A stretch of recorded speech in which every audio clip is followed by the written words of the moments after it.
Bonjour, bienvenue sur le plateau HR Makers. Ce n'est pas un mystère, les organisations du travail se complexifient et se diversifient. Mais comment les directions des ressources humaines peuvent-elles éviter le piège des dispositifs silotés? Comment garantir l'inclusion tout en développant des politiques de diversité?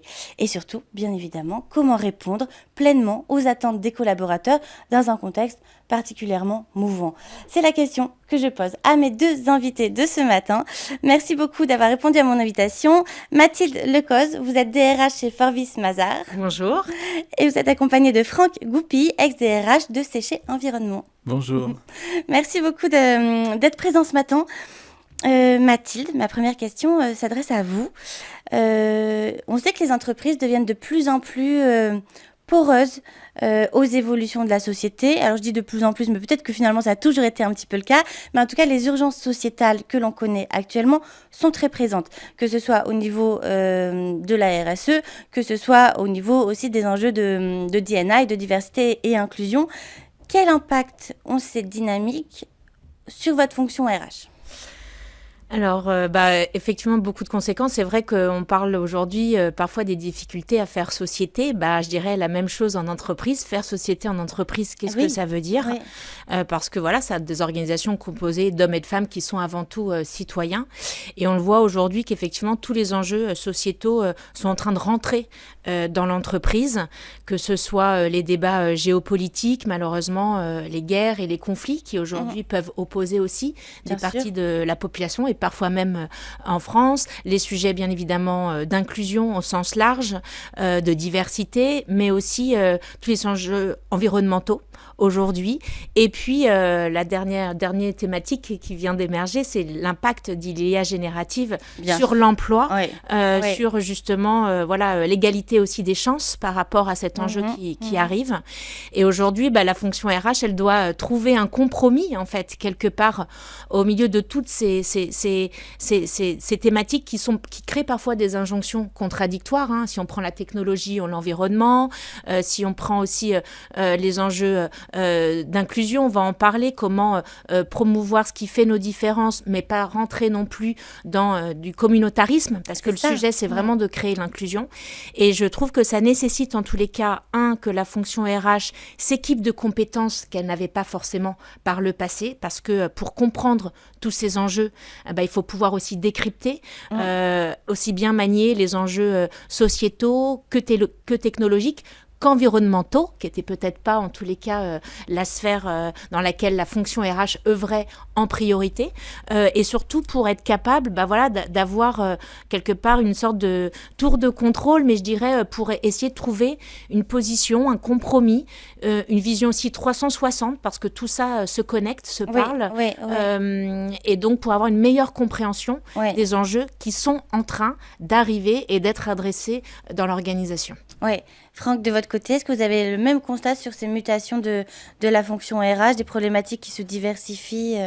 Oui, très clairement, comme ça vient d'être dit par Mathilde, on a la dimension data, technologie, et puis on a la dimension sociétale dans beaucoup de compartiments, donc effectivement la partie guerre, la partie diversité, la partie inclusion, qui reste très, très forte, et la transition écologique, bien qui est sûr, quand même un élément majeur qui, lui, impacte plus directement la partie compétences.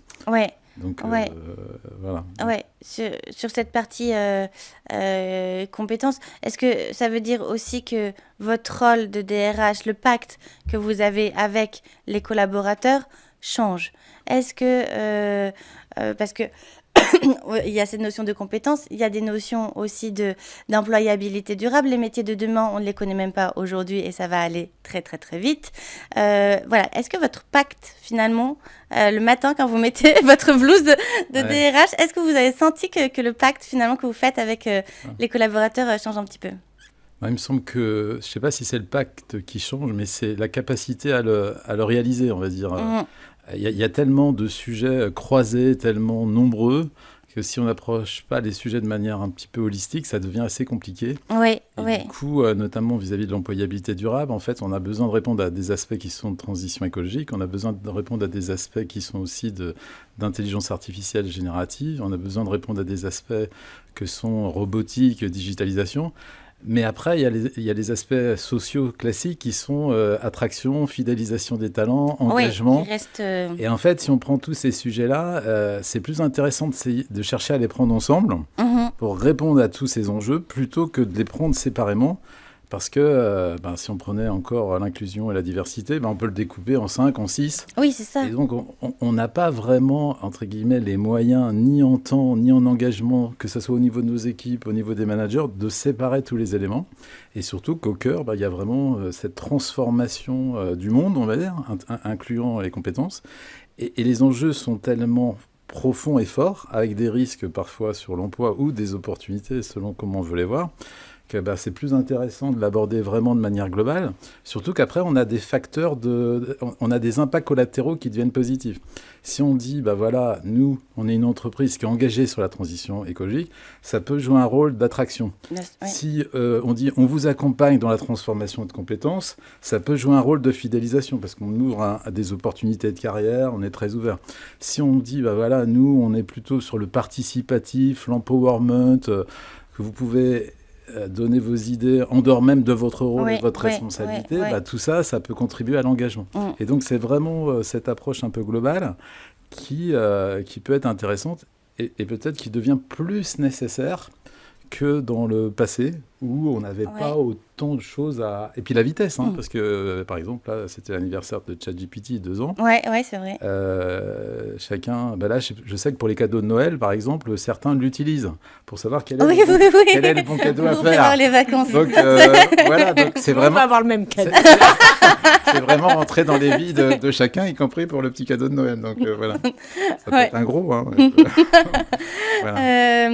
Mathilde, sur, en effet, cette gestion de problématiques de plus en plus...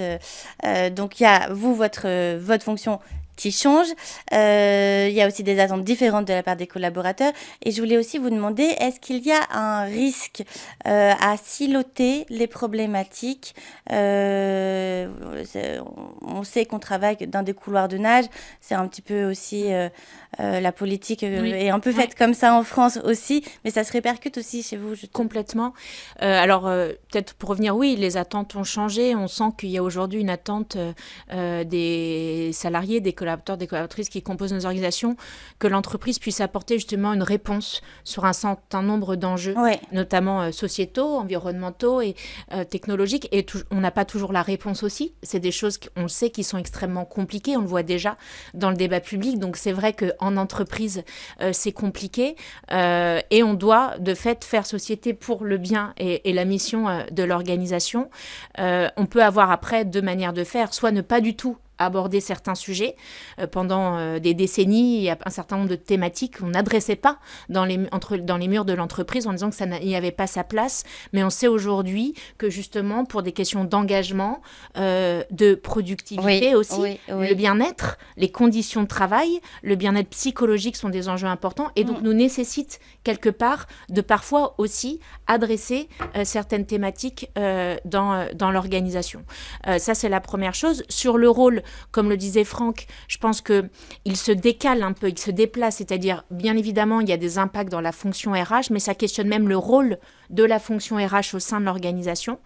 On partageait là-dessus, mais avec un rôle beaucoup plus éthique, certainement. En tout cas, moi, je crois à la création d'un poste dans les comités de direction autour de l'éthique, parce que, en fait, aujourd'hui, la plupart des organisations sont parfois silotées. En tous les cas, on sait que la transversalité, il ne suffit pas de la dicter pour qu'elle se mette en place, parce que c'est des nouveaux modes de collaboration aussi différents. Quand les organisations sont complexes, il faut que l'information soit fluide, qu'elle se partage, et donc d'avoir, encore une fois, peut-être quelqu'un au carrefour de tous ces enjeux, donc à la fois sur les politiques sociales, mais aussi sur les politiques technologiques, et donc en lien avec le business, aussi s'ouvrir sur les enjeux environnementaux. Donc ça nécessite que la fonction RH, elle soit elle-même extrêmement horizontale avec ses pairs, extrêmement connectée avec les autres directions, pour pouvoir justement être peut-être ce gardien avec humilité, mais de dire attention, si on va dans telle ou telle direction, on oublie nos autres enjeux. Parce que l'organisation, elle est de fait aussi parfois silotée ou séparée. Et c'est vrai que je pense que c'est un risque. Moi, je le vois surtout, notamment déjà au sein des politiques sociales.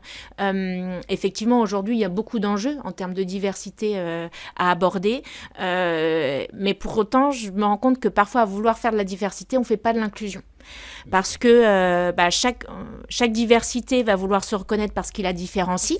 Ça peut conduire très rapidement au communautarisme, où on se reconnaît entre nous et on se retrouve entre nous. Alors que l'entreprise, c'est de faire inclusion. C'est-à-dire que chacun et chacune, on se sent accueilli et respecté parce qu'il fait nos différences.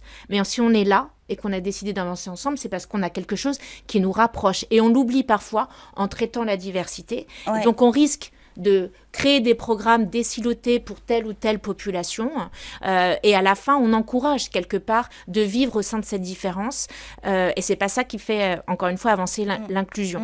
Je pense qu'effectivement, l'enjeu, c'est de penser des programmes ouverts à tous, mais en prenant en compte, c'est un peu aussi la démarche marketing des personae, mais c'est juste pour se dire, en fait, chacun, chacune, en fonction de son histoire, son parcours, son orientation sexuelle, sa religion, ses croyances, son milieu social, on va avoir peut-être des attentes différentes. Est-ce que tout ça est pris en compte lorsque les programmes sont pensés? Mais plutôt que de les siloter, c'est plutôt avoir un regard, en fait, à la place d'eux, vraiment, pour ces personnages, pour se dire, est-ce qu'ils, justement, ils ne se sentent pas exclus des dispositifs, plutôt que de dire chacun en a un, parce qu'effectivement, sinon on silote les choses, et on voit la même chose avec les nouvelles technologies ou avec l'environnement. Si chacun traite le sujet dans son coin, et ben en fait c'est toujours pareil, on risque d'opposer et de dire on a décidé des actions pour notre trajectoire bas carbone, et en même temps on investit des millions technologiquement, et en fait on va se rendre compte que parfois c'est trouver l'équilibre. Donc ça nécessite aussi d'avoir des comités beaucoup plus transversaux, où on travaille encore une fois entre pairs. Si on prend, je peux témoigner l'enjeu de l'arrivée IA générative, nous c'est au carrefour de 3 directions: la fonction RH, la fonction IT et la fonction transformation des métiers, qui les 3 ont œuvré en disant comment on aborde ça, mais aussi en cohérence avec tous nos autres enjeux qu'on porte. Franck, justement sur ces questions de diversité et inclusion, là on voit aux États-Unis par exemple des entreprises qui rétropédalent complètement parce qu'elles sont allées beaucoup trop loin sur ces thématiques-là et elles ont exclu des populations. Est-ce que, votre regard sur ces thématiques-là, est-ce que c'est aussi une façon de penser ce qu'on appelle le wokisme en entreprise ? Oui, donc en tout cas, le risque, il existe bien. Un peu comme le disait Mathilde, il faut absolument l'éviter. Et par exemple, si on prend l'approche personnelle, et on prend une catégorie assez simple qui serait les seniors, en fait. Oui, typiquement. Il y a une bonne pratique qui a été mise en œuvre par un groupe qui s'appelle Schneider Electric, qui a défini 4 personnages pour les seniors. Et donc, il y a celui qui met l'ambition professionnelle au cœur de son projet. Donc ça, c'en est un. Il y a celui qui veut préparer sa retraite, c'en est un autre. Il y a celui qui reste ouvert à une mobilité professionnelle sans dynamique majeure. Et puis, il y a celui qui voudrait ne pas bouger de l'endroit où il est, pour faire simple. Donc, il y a peut-être une petite erreur sur les 4, mais dans ma compréhension, c'était ces éléments-là. Et donc, du coup, si on transpose ça au risque du wokisme, ça veut dire que le risque, c'est d'avoir des catégories où on met dans une case le senior préparant sa retraite, par exemple. Là, on voit que déjà, ça en ouvre 4. Mais après, on a gender diversity, on a l'handicap, on a les nationalités, on a toutes les diversités. Et c'est vrai que si on les cloisonne, ça peut conduire vraiment à quelque chose qui n'est pas l'inclusion. Et c'est vrai qu'on travaille souvent sur les politiques de diversité pour faire venir les personnes. Mais l'indicateur, c'est est-ce que la personne qui a une différence, est-ce qu'elle se sent inclue, elle ? Oui, c'est ça. Et est-ce qu'elle se sent... Et être inclus, c'est pas être enfermé dans sa catégorie. C'est d'être une partie prenante, une personne qui apporte sa collaboration et sa différence. Et c'est vrai que c'est vraiment cet élément-là qui, d'ailleurs, est un élément de société en dehors de l'entreprise, qui est assez important. Ouais. Et parfois, la difficulté, c'est que les personnes différentes peuvent, elles, pour certaines d'entre elles, se revendiquer dans une catégorie. Et c'est là où on a une difficulté. C'est là où ça devient compliqué, oui. Par exemple, j'en parlais un peu à Mathilde tout à l'heure, il y a une entreprise où les personnes ayant des orientations sexuelles différentes ne voulaient pas être associées à un mouvement incluant les femmes. C'est-à-dire gender diversity. Voilà. Oui. Et donc l'entreprise, on lui ordonnait de créer des événements différents. Voilà. Par rapport à l'événement chapeau que serait diversité et inclusion. Ouais. Et donc oui, ça pointe forcément. Il y a des entreprises peut-être qui... Et puis après, on n'en a pas parlé, mais il y a les religions aussi. Bien sûr, oui, il y a cet aspect-là qui est aussi... Voilà, donc oui, c'est... Mais je pense qu'on doit combattre cette idée pour vraiment être dans l'inclusion, dans le respect de la différence, dans la valeur des différences, et pas dans la catégorisation qui est dangereuse en fait. Hein. Oui, pour les individus. Qui pour l'entreprise n'est pas nourrie même de performance.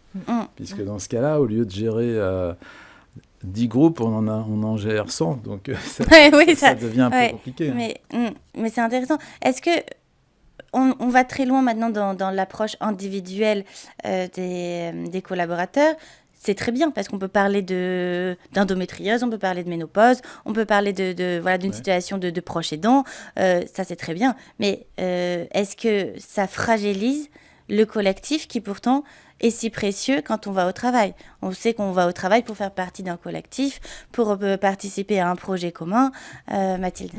Oui, c'est aussi ce que Franck développait un petit peu, c'est que en fait, à force de vouloir faire du sur-mesure et voir l'individu dans sa singularité, et encore une fois, c'est important pour la richesse de nos organisations, parler de compétences, voir les individus comme des personnes singulières, avec aussi leur personnalité, leurs compétences, c'est un vrai atout. Mais si on le fait trop, on oublie le collectif. Le moi passe avant, en fait, le collectif. Et c'est vrai, peut-être quelque chose qu'on oublie, mais dans le bien commun et le collectif, eh bien, il y a un peu faire passer les besoins des autres avant les siens. Et ça, aujourd'hui, malheureusement, je pense que c'est quelque chose d'assez déjà difficile en société. Et donc, voilà, c'est quelque part, ça...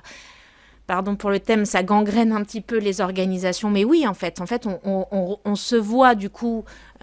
j'aime pas dire faire de la politique, mais en tous les cas, adresser des sujets comme on le voit sur le terrain politique dans les organisations. On n'oublie pas qu'on reste quand même une organisation avec un but économique, et je pense que... Et en même temps, si on le fait pas, on n'est pas attractif, on ne donne pas envie de s'engager, rétention. Donc il y a aussi cette notion quelque part de discuter et de faire comprendre aux individus que en fait tout ça ne fonctionne, qu'il y a un moment, pardon, mais ma liberté s'arrête ou comment celle des autres. En fait, en entreprise aussi, et on essaye de par la pédagogie, parce que le problème aujourd'hui, c'est qu'en plus, si on a une position assez radicale, on peut se retrouver sur les réseaux sociaux, des problèmes d'irréputation, c'est qu'il y a peu d'ouverture en fait sur ces débats-là qui sont hyper importants. Donc on essaye par pédagogie de montrer en fait au bout du bout, mais allons jusqu'au bout de ta logique. Si on continue comme ça, en fait, il n'y a plus dans l'équipe, ça crée un problème. Dans le département, ça crée un problème. Dans l'organisation, ça crée un problème. On doit mettre des règles, surtout pour promouvoir l'équité, à mon avis, l'équité, la transparence, le partage. Et en fait, là, oui, il va falloir ne plus voir tout le temps les individus comme des êtres singuliers, mais aussi un tout pour aborder ça de façon équitable. Et je trouve que c'est, voilà, encore une fois, c'est difficile parce que il faut pouvoir être entendu. Et il suffit pas, c'est pas avec des grands discours, c'est pas aujourd'hui, c'est des choses extrêmement sensibles. Ça peut partir, dans très loin. On sent de la peur, on sent de l'inquiétude, on sent de l'indifférence un peu. Et comment lutter ça en entreprise? Alors, je pense aussi en travaillant sur les postures managériales beaucoup plus, sur le rôle des managers, parce qu'on parle de la fonction RH, mais elle n'est pas sur le terrain. Tous les jours, elle ne peut pas être partout. Et je ne pense pas que ce soit que notre rôle. C'est le rôle de la direction, c'est surtout le rôle aussi des managers. Et ça re-questionne, je trouve, le sujet de la responsabilité individuelle. au sein de la responsabilité collective. C'est qu'en fait, on a tous une part, et c'est facile de dire c'est l'autre, ou ils sont, voilà, en fait, on joue tous un peu une part du jeu. Et parfois, on a envie de réveiller un peu cette conscience collective, qui est une conscience civique aussi. Hein. Ouais, mais c'est intéressant parce qu'on sait aussi que y a un point qui revient très souvent dans le discours des collaborateurs, les études le montrent, c'est qu'ils se sentent en manque de reconnaissance. Et moi, ma question, Franck, vous allez peut-être pouvoir m'y répondre, mais on sent que les DRH ont mis beaucoup de dispositifs à disposition des salariés pour que leur emploi du temps soit plus flexible, pour avoir davantage d'écoute sur des thématiques particulières. Et pourtant, on sent que les taux de burn-out sont toujours très présents, que ce manque de reconnaissance et d'autonomie est là. Qu'est-ce qui se passe ? En fait, ce qui se passe peut-être, c'est qu'on en a oublié un petit peu le poste de travail et la réalité du quotidien de la personne. On est beaucoup sur le périphérique, le périphérique dans l'entreprise, soit le périphérique à l'extérieur de l'entreprise, d'ailleurs, parce qu'on l'aide à faire du sport, on l'aide à mieux vivre à l'extérieur aussi, etc. Mais on n'a pas toujours... on a un peu oublié que finalement, la première chose dans l'entreprise, c'est un poste. Donc là, c'est est-ce que je sais ce qu'on attend de moi ? Est-ce que j'ai de l'autonomie ? Est-ce que je peux grandir dans ce poste ? C'est quoi mes conditions de travail ? Donc les conditions de travail, il y a un côté matériel, mais il y a la relation avec mon manager, de nouveau mon autonomie, etc. Et puis après, il y a la culture de l'entreprise. Donc là, c'est à la fois les managers, mais comme le disait Mathilde, chacun a sa responsabilité. Donc mes collègues aussi, est-ce qu'ils l'incarnent ? Est-ce que je m'y retrouve dans cette culture ? Est-ce qu'elle vit ? Et puis, finalement, souvent, ce qui intéresse aussi la personne, c'est comment elle va évoluer. Donc, est-ce qu'elle a les moyens de se projeter ? Et est-ce qu'on lui donne une réponse, en fait, sur cette projection de manière réaliste, tant sur le timing que la faisabilité ? Et en fait, c'est un petit peu ça qui, de mon point de vue, j'appelle ça un petit carré magique de l'engagement. Et c'est vrai que cette dimension-là, on la travaille pas en proportion, parce qu'elle est plus compliquée, parce que justement, elle intègre la réalité individuelle de la personne, mais dans son poste. Dans son poste, c'est ça. Dans son poste. Donc, comment j'améliore ? Est-ce que la mission que j'ai dans l'entreprise, elle me plaît ? Et là, c'est pas la grande mission ou la raison d'être, c'est vraiment moi, mon rôle et ma contribution. Ma fonction au quotidien. Est-ce que je le connais ? Est-ce que c'est clair pour moi, etc. Et c'est vrai que c'est ce qu'on appelle le sens. Et en fait, finalement, il y a deux sens. Il y a le sens de la mission de l'entreprise ou sa raison d'être, et puis il y a le sens de mon activité au quotidien. Et c'est cette partie mission au quotidien, au niveau individuel, qu'on a peut-être un peu oublié. Et on se dit, non, mais vu qu'on a donné le grand sens, on n'a peut-être pas besoin de travailler celui-là. Mais moi, je fais partie de ceux qui pensent qu'il faut vraiment travailler les deux, et que celui-ci, en tout cas, pour ce qui est de l'engagement, pour ce qui est du bien-être au travail, il est très important, avec les autres éléments décrits, environnement, management, culture, etc. Donc, et donc, c'est possible que c'est une partie de la difficulté. Et là encore, on peut ne pas se flageller, c'est que le reste prend aussi beaucoup de temps et il a un caractère un peu obligatoire aussi. Donc, mais sans doute qu'il est intéressant de repasser par ce socle de base, on va dire. Oui, moi je rejoins totalement Franck. Je pense qu'effectivement, à vouloir travailler le paquet cadeau, on n'a pas trop travaillé le cadeau. Et d'ailleurs, petite parenthèse, certes, peut-être que l'IA peut être un levier pour y parvenir justement, même si il faut faire attention à la manière dont tu l'utilises. Pour ajouter aussi pour ajouter à ce que disait Franck, je pense qu'on en parlait tout à l'heure aussi, c'est le sujet de quand on parle de reconnaissance, de valorisation, il y a le sens que nous on a chacun, cette notion d'utilité, et cette notion d'utilité aussi, elle vient beaucoup du regard des autres, donc on en revient au sujet de considération et en fait juste de la qualité de la relation interpersonnelle, manager-managé, entre collègues. Et on revient au début. C'est pas parce qu'on met des dispositifs qu'on encourage la vraie considération. C'est pas parce que j'ai pensé des programmes pour une communauté par rapport à une autre qu'elle-même se sent intégrée, considérée, vue par les autres communautés. Et on revient toujours au même de cette inclusion qui est juste on est tous différents, mais en fait, ce qui nous rassemble, c'est que juste on est respectueux et on se considère.